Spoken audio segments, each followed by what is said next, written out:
Tere head sõbrad!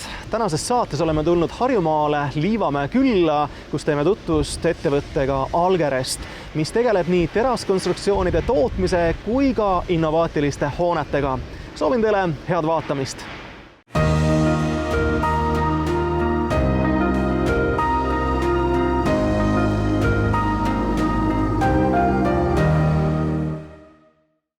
Stanislav, sina oled Algeresti hing ja süda ja Algerest sai alguse ju teraskonstruktsioonide tootmisest. Kuidas sina ja ettevõtte üldse selle teema juurde jõudsite? Hea küsimus. Kõik alustatakse rohkem kui 20 aastat tagasi. Selles mõttes ma lõpetasin Tehnikaülikooli mehaanika osakond ja sellega sai saa minna turunduse või finantssektorile ja selles mõttes see oli juba minu tee ja ma alustasin managerina samuti tootmisettevõttes, aga see ei ole piisavalt. Ma tahtsin arendada, tahtsin teha suuremat asju ja sellega tuli idee, et ma pean juba looma oma ettevõtte, oma tootmine, millega ma saan täita ambitsioonid. Sellega alustas minu lugu. Kuidas sa iseloomustad teraskonstruktsioonide tootmise äri laiemalt? Ütleme, see on väga raske asi, millega väga raske äri, sest me oleme alati raamides nii tähtaja kui ka rahaliselt. Selles mõttes, kui sa suudad teha kiiremalt, sa ei saa kaotada kvaliteedist. Ja kvaliteet, raha ja tähtaeg on kõik suunatud ja lähevad omavahel kokku. Ja me suudame leida see moment, millal me saame pakkuda oma klientidele täpselt nii, mida nad ootavad, nii rahaliselt kui ka ajaliselt ja nii kvaliteediliselt. Ja see aitab meile laiendada ja viimase kuu näiteks aasta jooksul me osalesime ja teinud päris palju suurte projekte Skandinaavias. Põhimõtteliselt meie turg ongi Skandinaavia turg, Soome, Rootsi, Norra. Ja kui me räägime suurtemast projektidest, üle eelmine aasta me tegime Scania veokite uus tootmishoone ja põhitelje oli nagu Scania grupp. Stanislav, mida te kõike siin toodate? No kõigepealt teraskonstruktsioonid, see on nagu peaaegu kõikide hoonete skelet. Ilma selleta sa ei saa panna betooni asjad peale, põrandad sa ei saa panna, et tänapäeva seisuga teras on ikka põhimateriaal, mis kasutatakse ehitus- ja tehnoloogiasektoris. Me teeme kõik võimalikud postid, fermid, talad, agregaatid. Ja ütleme niimoodi, et iga projekt on eelnev suur ettetöö, läbirääkimine, et enne kui me saame leping kätte, tuleb väga suur suhtlustöö. Me peame oma klientidega päris palju tööd ära teha ja pakkuda kõige mugavam variandid, kuidas seda tööd täita. Sa rääkisid, et üks teie põhisuund on Skandinaavia, aga milline riik täpsemalt? Rootsi, ma arvan. Rootsi ja Soome. Soome on teisel kohal ja Rootsi on esimesel kohal. Milline on olnud näiteks koostöö Rootsi ja ka Soomega? Ma arvan, et kuskil 60% läheb Rootsi ja 40% läheb Soomele. Ja mida täpsemalt sinna läheb? No näiteks tootmishooned, kõigepealt tootmishooned ja kaubandushooned. Näiteks praegu me ehitame üks kauplus, mis asub Rootsi põhja suunas. Ja seal on peatelje Coop kaubandushoone. Kuidas muutunud tarneahelad Algeresti mõjutanud on? Ütlen ausalt päris kõvasti ja oli väga suur probleemsed ajad viimased kaks aastat. Esimene on koroona ja teine on see Ukraina sõda. See mõjub väga kõvasti, sest ühel päeval meie toorainete hinnad tõusid 2,5 korra. Selles mõttes ühe päeva jooksul ma kaotasin kõik 1,5 aasta teenitud kasum. Aga me suutsime seda elada ja peale seda avada uued lepingud kus kõik hakkab nagu stabiliseerida.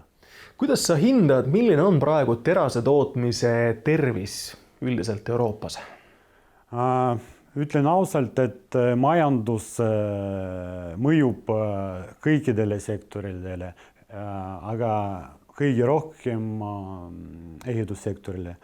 Et ikka meie tootmine on üks osa suurehitusprojektidest ja kindlasti kui panga see määr kasvab, et mittestabiilsus samuti kasvab, inimesed ei tunne endast vabalt võtta näiteks mingi laen, et laiendada oma tootmine. See tähendab, et meie jaoks juba tööd läheb vähem ja vähem. Ja me tunneme, et ikka see aasta see natukene läheb alla kui tavapäraselt. Aga alati niimoodi, kui üks hetk on vähem, siis järgmine hetk on palju, sest plaanid on olemas, iga ettevõte planeerib oma arendamine 5 aasta perspektiivses ja ma lihtsalt loodan ja usun, et see on, ütleme, momendi häire, aga mitte niimoodi, et ettevõtjad nii Skandinaavias kui ka Eestis loobuvad oma plaanidest arendada ja ehitada ja ütleme niimoodi anda rohkem võimalusi oma äritegevusele. Nii et sa ütled, et praegu terase tootmise tervis ei ole just kõige paremal tasemel, aga ometigi tööd ikkagi leidub ja on kust edasi minna? Ja kindlasti, et tööd on leidub ja investeeringud ikka tulevad. Ma olen kindel, et praegu Soome arendab väga palju oma Põhjamaad, investeerib väga suured summad uutele arengutele ja lihtsalt praegu on mingi projekteerimisstaadium. Ja see tähendab, et 1,5 aasta jooksul kõik, mis on juba projekteeritud, kõik läheb kohe töösse. Ja see tähendab, et terve sektor hakkab nagu kasvama. No sa mainisid siin ikkagi Skandinaaviat eeskätt, aga millised turud, millised piirkonnad võiksid veel sellised potentsiaalikad olla teie jaoks? Ütleme ausalt, et ainult Skandinaavia, sest meie asukoht Eesti on ikka väga huvitav lähipartnerite jaoks, et Saksamaale me peame siis kaklema väga kõvasti Poola ettevõttedega, sest transporteerimisteenused seal juba maksavad päris palju vähem, et see distants on, ütleme niimoodi, et nemad on naabrid, aga me peame sõita 1000 kilomeetrit, et selles mõttes seal juba päris kõva konkurents, ja kas me mängime siis hindadega või tarneajatega, ainult niimoodi saame võita. No see on suur kaklus, mille kohta ma eriti palju ei taha anda oma jõud ja ma näen ikka suurendamine nii oma tegevus nii Norras kui ka Rootsis. Järgmine samm, ma arvan, et siis tuleb Taani. No, kõrvalseisjana mulle tundub väga huvitav ka mõelda sellele, et kuna siin mõõdud ja kaalud terase puhul on ikkagi väga suured, et kuidas toimub see transport näiteks? Igale projektile me arvestame eraldi iga transporteerime, vaatame läbi kõik joonised ja juba koostöödes transportettevõttega mõtleme kõige mugavam variant, kuidas seda teha. No, tegelikult on olemas veoautod, millega sa saad rahulikult viia kuni 40-metrilised pikkus asjad ja kaaluga peaaegu 30 tonni. Aga kui näiteks klient asub juba maal, kus on olemas sadam, siis laevaga samuti võiks saata Lõuna-Ameerikasse, Japaani või selles mõttes sa ei ole piiratud, kus sinu klient asub. Et tänapäeva seisuga me oleme väga huvitav aeg, millal me saame kasutada nii mere kui ka õhu kui ka maatransport selle asja veomiseks.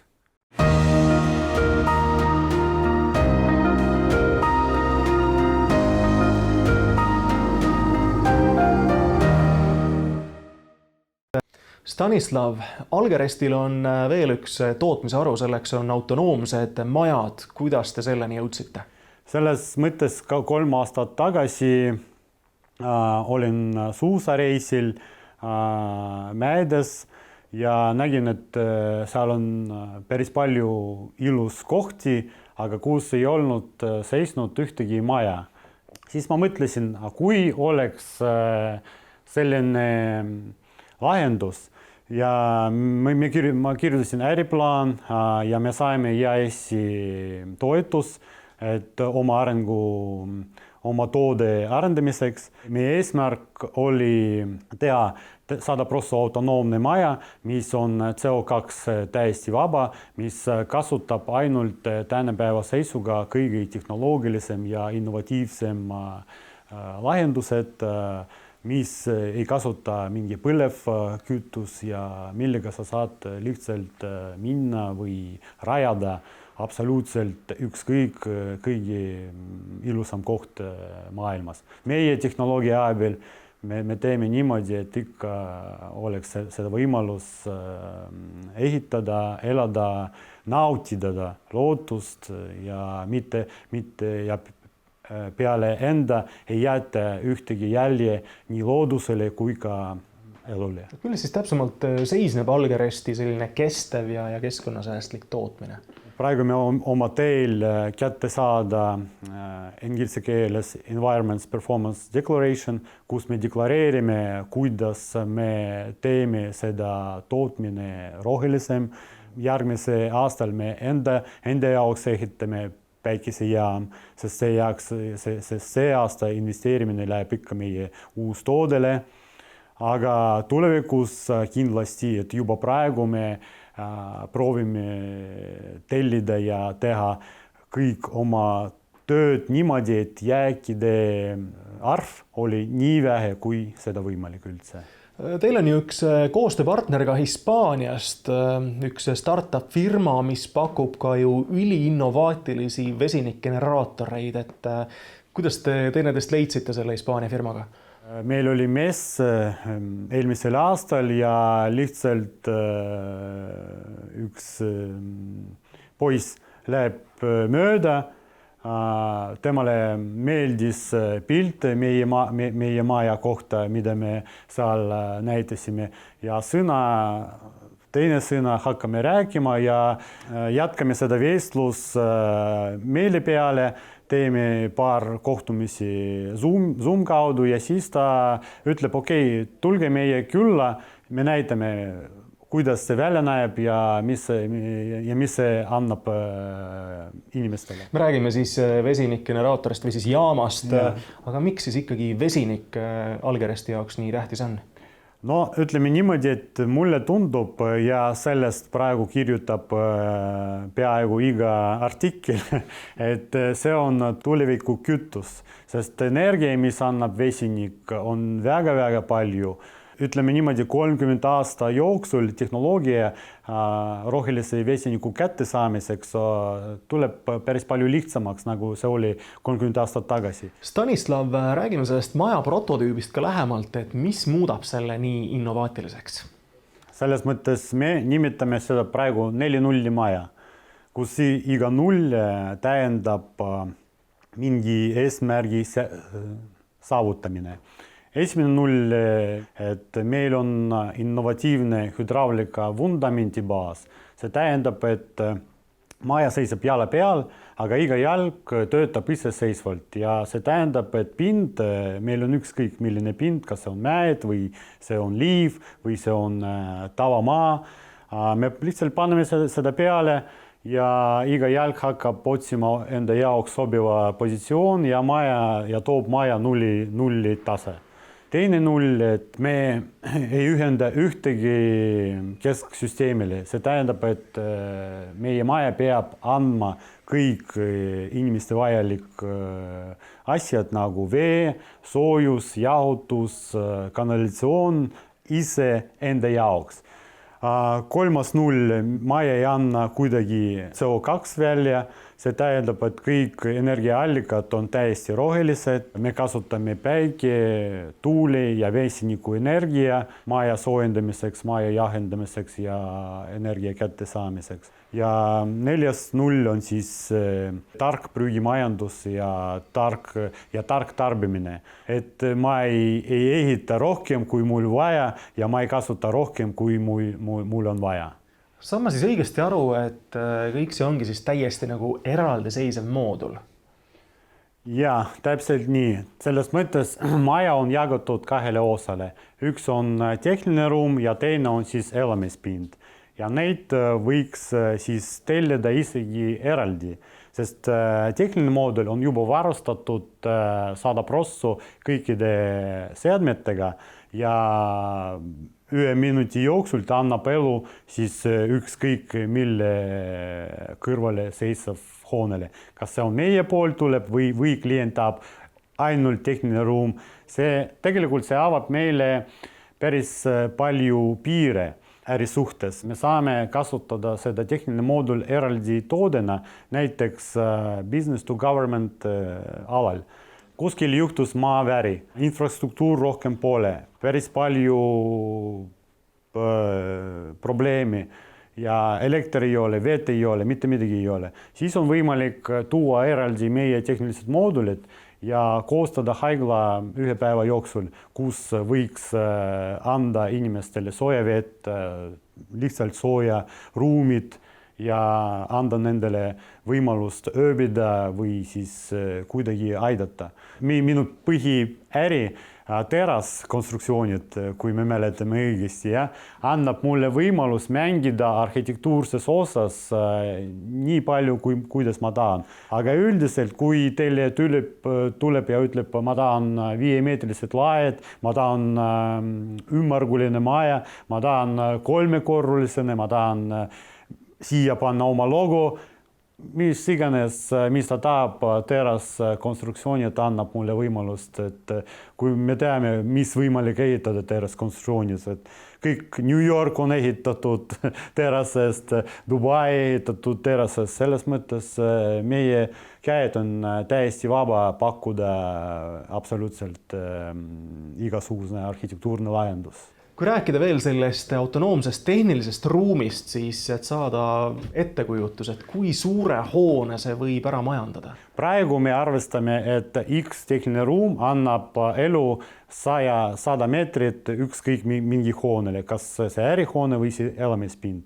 Aga katsetamise jooksul me vaatame täpselt üle, sest iga seadmel on oma piirang. Näiteks, kui ma võtan ventagregaat, see annab, ütleme, õhku 430 ruutmeetrile pinnale ja iga seadme omab neid piirangud.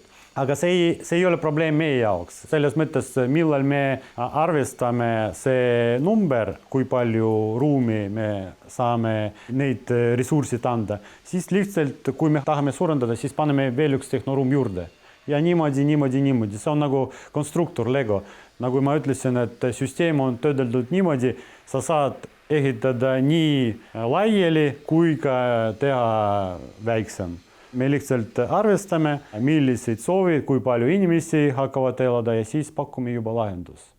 Kui me räägime elurajoonidest, näiteks meil üks hinnapäring tuli Saudi Araabiast, et nendele ei ole huvitav üks maja, vaid nendele huvitav on terve elurajoon. Seal me kasutame natuke teist strateegia. Rajooni sees me ehitame nagu jaam, ütleme tehas või ükskõik, kuidas me nimetame seda.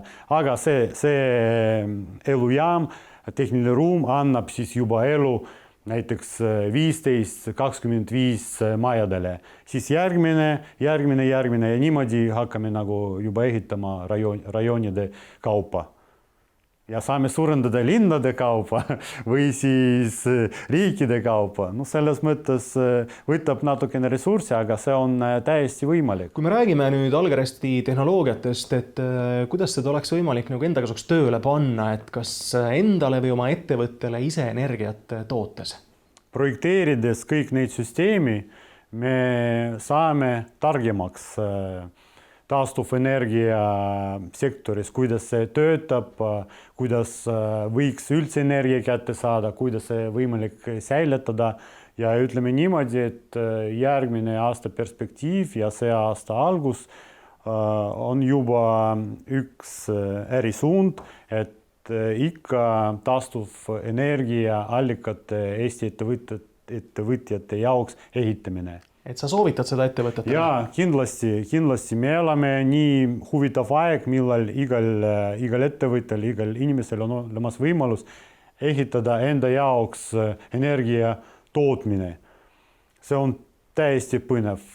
Ütleme, see on algusel, võtab investeerimine, aga ütleme 10-15 aasta jooksul sa omad oma energiaallikatega ja sa ei sõltu turuenergia hinnast ja sa saad prognoseerida juba oma kulud 10 aasta jooksul, kui palju sa kulud energia tarbimise eest ja see annab, ma arvan, väga suur konkurentsvõime. Kas see on praegu juba kättesaadav?